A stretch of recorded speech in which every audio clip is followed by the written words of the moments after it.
Thank you, Lascan Corla. And first of all, can I thank the Social Democrats for raising this hugely important issue. And unfortunately, it's a day-to-day issue for virtually every school and a day-to-day issue for so many families. And I think it's really important that it's highlighted here in the Dáil today, because in truth, not every school is prepared to come forward and say, we have real trouble sourcing teachers, getting substitute teachers. Some schools just don't want to admit that sometimes children are being minded instead of being taught. And that crucially, what school wants to say that their pupils with special needs are not being properly supported? So in that context alone, I want to say thank you to the Social Democrats, because you have now made it easier for schools to say, we have a real problem now, because it doesn't help anybody to suffer in silence.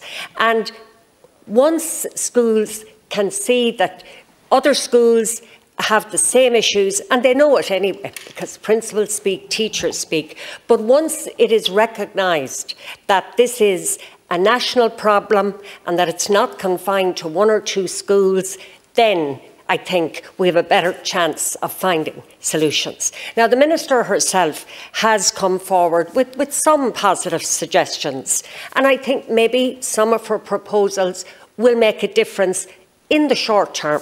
But much of it really is tinkering at the edges.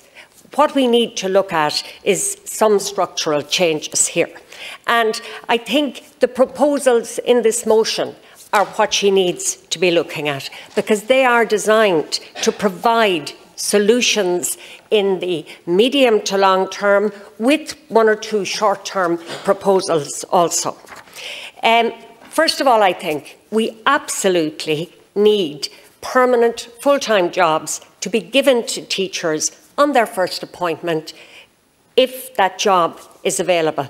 I actually don't know what's going on here. Maybe somebody can explain to me why this isn't happening. We desperately need teachers. So why are we driving them away by not offering them full-time jobs that we desperately need to fill?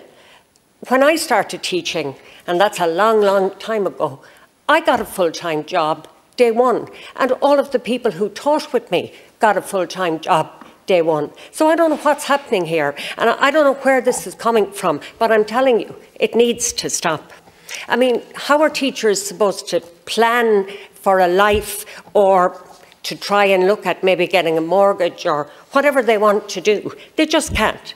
Having put that in place, we then need a proper promotional structure. It's not enough just to offer somebody a job. You have to offer them a career pathway. And young teachers are voting with their feet. They're going abroad.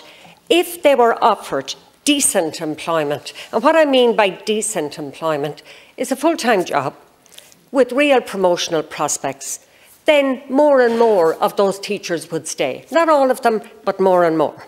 We need a review, as several TDs have said, of the Professional Master of Education.